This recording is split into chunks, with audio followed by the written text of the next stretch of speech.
জাহাঙ্গীরনগর বিশ্ববিদ্যালয়ের C unit অর্থাৎ কলা ও মানবিক অনুষদে সাধারণ জ্ঞান অংশে তুমি 40-40 পাওয়া যেভাবে, এই অনুষদের প্রশ্নগুলো হয়ে থাকে বিষয়ভিত্তিক, অর্থাৎ জার্নালিজম থেকে, আইআর থেকে, ল থেকে, হিস্ট্রি থেকে, ফিলোসফি এবং আর্কিওলজি থেকে প্রশ্নগুলো হয়ে থাকে। সচরাচর অন্যান্য বিশ্ববিদ্যালয়ের প্রস্তুতিতে এই বিষয়ভিত্তিক প্রস্তুতি নিতে হয় না।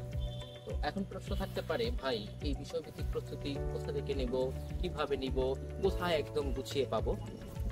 একটাই সলিউশন, সেটা হচ্ছে লিজেন্ড কেয়ারের জিও ক্র্যাশ কোর্স এবং লিজেন্ড কেয়ারের জাহাঙ্গীরনগর ভিত্তিক ম্যাটেরিয়ালস। জিও ক্র্যাশ কোর্সে আমরা প্রত্যেকটা বিষয়ের উপর নজর রাখি এবং প্রত্যেকটা বিষয় আলাদা করে আমরা ক্লাস রাখি এবং এই প্রত্যেকটা বিষয় গুছিয়ে দেওয়ার চেষ্টা করি, যা তোমার এই অ্যাডমিশন জার্নিতে অর্থাৎ জাহাঙ্গীরনগর বিশ্ববিদ্যালয়ের সি ইউনিটের অ্যাডমিশন জার্নিতে অনেক বেশি হেল্প করবে। বোকার মতো সাধারণ জ্ঞানের এই বিষয়ভিত্তিক জিকে নিয়ে ভয় না পেয়ে বুদ্ধিমানের মতো এখনই যুক্ত হও লিজেন্ড কেয়ার।